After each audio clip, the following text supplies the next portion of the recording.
नमस्कार मित्रांनो, मी दिनेश कोली आणि आपल्या शानू आई फार्म तर्फे तुमचं मनपूर्वक स्वागत करतो। आज आपण गावरान कुक्कुटपालनातील एका अत्यंत महत्त्वाच्या विषयाबद्दल जाणून घेणार आहोत। शेवग्याचा पाला, एक नैसर्गिक संजीवनी। शेवग्याला नैसर्गिक मल्टीव्हिटॅमिन म्हटलं जातं, कारण त्यामध्ये भरपूर प्रमाणात प्रथिने, vitamin A, vitamin C, calcium आणि लोह असतं।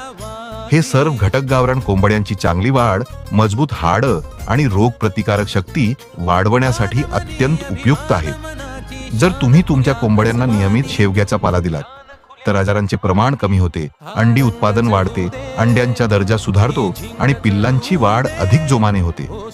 त्यामुळे औषधांवरील खर्च कमी होतो आणि नफ्यात वाढ होते। शेवग्याचा पाला देण्याच्या 2 सोप्या पद्धती आहेत। पहिली, ताजी पाने तोडून थेट कोंबड्यांना खाऊ घाला। दुसरी, पाने सावलीत वाळवून त्यांची बारीक पावडर तयार करा आणि ती रोजच्या दाण्यात मिसळून द्या। सुरुवातीला कोंबड्यांना याची सवय लागायला थोडा वेळ लागू शकतो, पण एकदा चव आवडली की त्या आनंदाने हा पाला खातात। म्हणूनच गावरान कुक्कुटपालनात अधिक नफा आणि निरोगी कोंबड्यांसाठी आपल्या फार्मवर शेवग्याची लागवड नक्की करा। अशाच उपयुक्त माहिती आणि नवीन टिप्ससाठी शानू आई फार्म शी जोडून राहा। धन्यवाद।